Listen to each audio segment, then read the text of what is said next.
Imran Khan, a name synonymous with both cricket and politics, has had a multifaceted life that spans sports, philanthropy, and governance.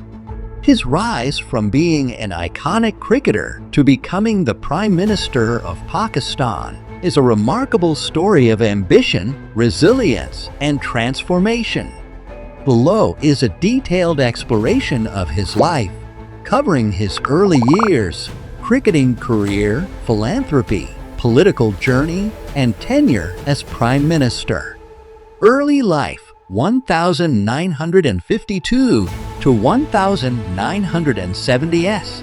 Imran Ahmed Khan Niazi was born on October 5, 1952 in Lahore, Pakistan, into a Pashtun family of the Niazi tribe. He grew up in an affluent, educated household and was the only son among 5 siblings.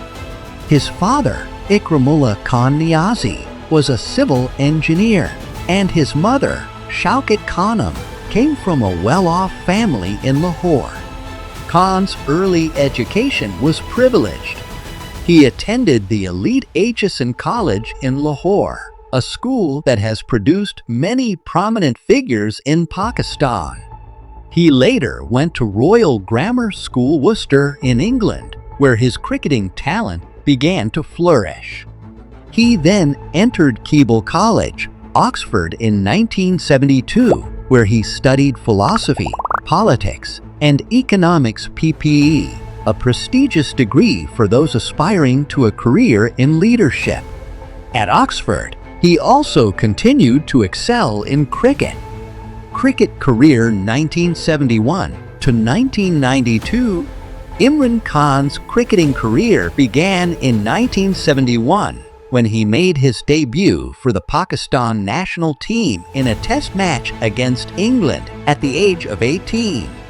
However, it wasn't until the late 1970s and early 1980s that he became one of the most successful cricketing captains in Pakistan's history. Rise to prominence. Khan was a fast bowler, known for his pace and reverse swing, and a powerful batsman, making him one of the best all-rounders of his time. In the 1980s, he was among the finest bowlers in the world, particularly recognized for his reverse swing mastery, a technique relatively unknown to many bowlers of his era. His leadership skills became evident when he captained Pakistan for the first time in 1982. Under his leadership, Pakistan started gaining international recognition as a formidable team. 1987 World Cup and retirement. In 1987, Khan led Pakistan to the semi-finals of the Cricket World Cup, but they lost to Australia. After this disappointment, Khan retired from cricket, only to return at the request of then Pakistan President Zia-ul-Haq, who urged him to lead Pakistan once again. 1992 Cricket World Cup, Pakistan's greatest sporting triumph. Khan retired from international cricket after the 1992 World Cup as a national hero, leaving behind a legacy as one of the greatest cricketers of all time. He finished with 362 wickets in Test cricket and 3,807 runs, solidifying his status as one of the best all-rounders. Imran Khan's most glorious moment came in 1992 when he led Pakistan to its first ever Cricket World Cup victory. The tournament, held in Australia and New Zealand, had a dramatic finish. Pakistan, after a poor start in the group stage, made an extraordinary comeback, with Khan's leadership proving to be the decisive factor.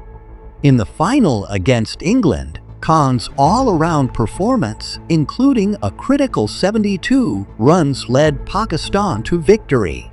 This World Cup win remains one of the most cherished moments in Pakistan's sporting history. Philanthropy and Shaukat Khanum Memorial Cancer Hospital 1990s to 2000s. After retiring from cricket, Khan shifted his focus to philanthropy.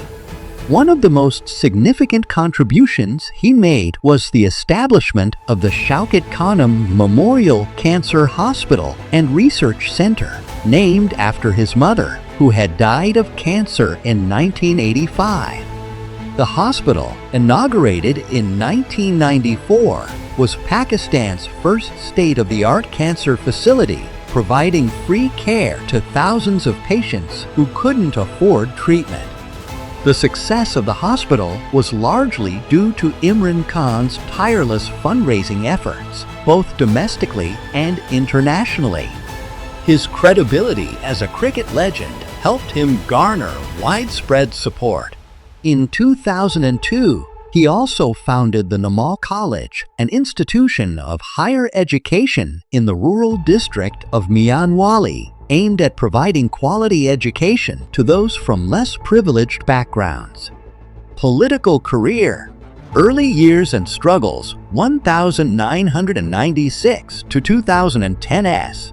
Imran Khan entered the political arena by founding the Pakistan Tehreek-e-Insaf (PTI) in 1996. PTI, meaning Movement for Justice, was built around the principles of anti-corruption, social justice, and a more equitable society. However, his initial foray into politics was not successful. Initial failures 1997 to 2002.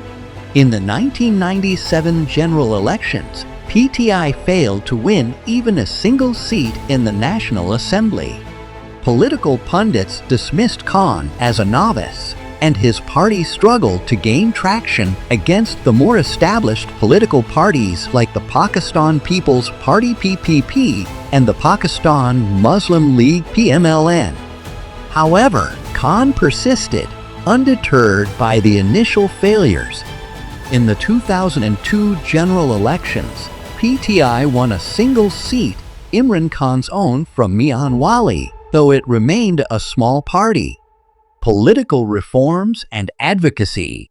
Throughout the 2000s, Imran Khan focused on issues like judicial independence, education reform, and curbing political corruption.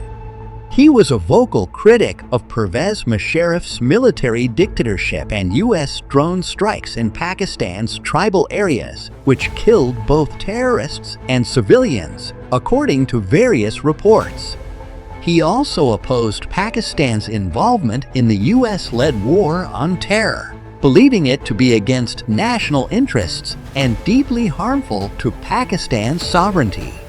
Rise to power. 2011 to 2018. Imran Khan's political fortunes began to change around 2011. His message of ending corruption, establishing the rule of law, and developing a Naya Pakistan, New Pakistan resonated with a growing number of Pakistanis, especially the youth and the urban middle class. 2011 Lahore Rally. The turning point. In October 2011, PTI held a massive rally in Lahore, drawing hundreds of thousands of supporters. This was the turning point for Khan's political journey. From that point onward, PTI began to emerge as a serious political contender. 2013 general elections. In the 2013 general elections, PTI performed significantly better, becoming the second largest party in terms of the popular vote. However, it only won 30 seats in the National Assembly, and Nawaz Sharif's PMLN formed the government. Khan accused the ruling party of rigging the elections and led massive protests against alleged electoral fraud.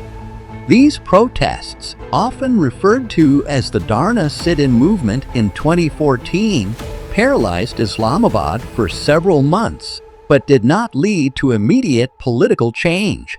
2018 general elections. PTI's victory. By the time the 2018 general elections came around, Imran Khan had built a powerful political movement. His platform promised an end to corruption economic reforms, and the creation of a welfare state based on the principles of Islamic social justice. PTI emerged as the largest party in the National Assembly, winning 116 seats. After forming a coalition with several smaller parties and independent candidates, Khan was sworn in as the 22nd Prime Minister of Pakistan on August 18, 2018. Prime Ministership 2018 to 2022. Domestic policy. Imran Khan's tenure as Prime Minister was marked by efforts to address corruption, improve governance, and tackle Pakistan's economic challenges. His government faced a significant fiscal crisis, and Khan turned to allies like Saudi Arabia, China, and the International Monetary Fund (IMF) for financial assistance. One of Khan's major domestic achievements was the launch of the ESOS program, a large-scale poverty alleviation initiative aimed at providing financial assistance and healthcare to the underprivileged. He also introduced the Naya Pakistan housing scheme to build affordable homes for the poor. Khan placed a significant emphasis on healthcare and education reforms, though his government faced criticism over rising inflation, unemployment, and perceived economic mismanagement. Foreign policy. Khan's foreign policy emphasized Pakistan's geopolitical importance in the region, particularly in relation to China, the United States, Afghanistan, and India. He maintained close ties with China, especially within the context of the China-Pakistan Economic Corridor (CPEC). His government also played a pivotal role in facilitating talks between the U.S. and the Taliban, which ultimately led to the U.S. withdrawal from Afghanistan in 2021. Relations with India, however, remained tense, particularly over the Kashmir issue, and Khan was an outspoken critic of Narendra Modi's government. Opposition and controversies. Throughout his tenure, Khan faced significant opposition from Pakistan's traditional political elites, particularly the PMLN and PPP, who accused him of incompetence and authoritarianism. In 2022, a no-confidence motion was tabled against Khan, citing dissatisfaction with his handling of the economy and foreign relations. Downfall and removal from office April 2022. In April 2022, Imran Khan became the first Prime Minister in Pakistan's history.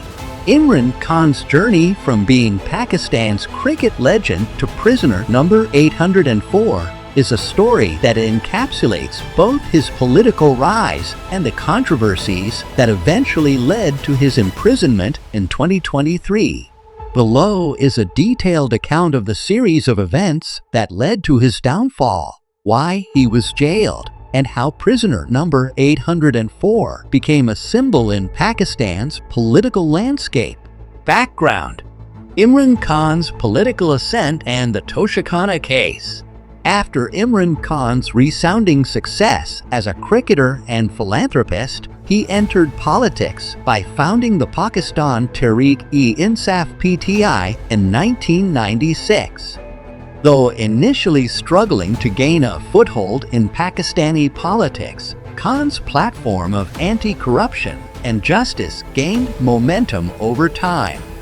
His rise to political power culminated in his election as Prime Minister of Pakistan in 2018. He built his political persona around promises to eradicate corruption, reform the economy, and establish a Naya Pakistan, New Pakistan. However, it was during his tenure as Prime Minister that allegations related to the Toshakhana gift repository surfaced. The Toshakhana is a government department that stores gifts given to officials by foreign dignitaries. According to the law, public office holders must declare any gifts they receive and deposit them in the Toshakhana. They are allowed to retain these gifts only after paying a percentage of their assessed value. Imran Khan was accused of misusing this system. It was alleged that he failed to declare high-value gifts, including luxury watches, jewelry, and expensive items, during his premiership. Moreover, some of these items were reportedly sold in the market, and the proceeds were not properly declared. The case against him revolved around accusations of concealment of assets and misuse of authority for personal gain. In 2022, Pakistan's Election Commission (ECP) found Khan guilty of concealing assets and disqualified him from public office. This marked the beginning of his legal troubles. The case was forwarded to the courts, where it took a more serious turn, culminating in his conviction. Imran Khan's arrest and imprisonment, becoming 804. In August 2023, an Islamabad court sentenced Imran Khan to 3 years in prison under criminal charges related to the Toshakhana case. He was also disqualified from holding public office for 5 years, a major blow to his political career. Khan was arrested from his Zaman Park residence in Lahore on August 6, 2023, and taken to a Attock jail. Upon his arrival, he was assigned the prisoner identification No. 804, which quickly became iconic in political discourse. The arrest of a former prime minister and national icon marked a significant moment in Pakistan's political history. Prisoner number 804. Symbolism and media spotlight. Khan's supporters rallied around the identity of Katie number 804 as a symbol of political persecution. They viewed his arrest and the charges as politically motivated, orchestrated by the ruling coalition and the military establishment, who allegedly wanted to weaken his influence and prevent his party, PTI, from contesting the next general elections. The term Katie No. 804 spread across social media and became a key slogan in protests calling for his release. His political narrative gained strength among his followers, who saw him as a martyr for democracy, imprisoned for challenging the status quo. Large-scale demonstrations took place in several parts of the country, with his supporters claiming that the charges were part of a broader attempt to derail his political momentum. Prison conditions. What life was like for prisoner 804. While in Attock jail, Khan's imprisonment drew widespread media coverage, focusing on both his conditions and his legal battles. Despite being in prison, Khan was afforded better-class prisoner status due to his political standing. Reports suggested that he was provided with a 9 by 11 feet barrack with basic amenities, including a fan, a mattress, and a table and chair. He was allowed access to daily newspapers and a 21-inch television. Meals were customized to his preferences, with reports indicating that he was served desi chicken and mutton cooked in desi ghee. He was provided with exercise equipment to maintain his health. However, there were also concerns raised about his security and safety in prison. He was placed in solitary confinement for protection, as his presence could have posed a security risk due to his high-profile status. His legal team and family expressed concerns about his health, given the limitations of prison life, and made requests for better medical facilities. Political persecution or legal accountability? Khan's supporters framed his arrest as an attempt to silence his political voice ahead of the 2024 general elections. They accused the ruling PMLN coalition and the military establishment of manipulating the judiciary to eliminate him from the political scene. For them, prisoner number 804 became the embodiment of resistance against a corrupt system that Khan had long vowed to dismantle. Critics, however, argued that the conviction was a result of due legal process, emphasizing that no one, including Khan, should be above the law. The Toshikana case was seen as a serious breach of trust, where Khan had not only violated legal requirements, but also misrepresented himself as a leader fighting corruption, while allegedly engaging in the very practices he denounced. Legacy and impact of Imran Khan 804. Imran Khan's legacy as KD number 804 is complex and multi-dimensional. On one hand, his imprisonment marked a severe setback for his political career, jeopardizing his chances of leading PTI into the next elections.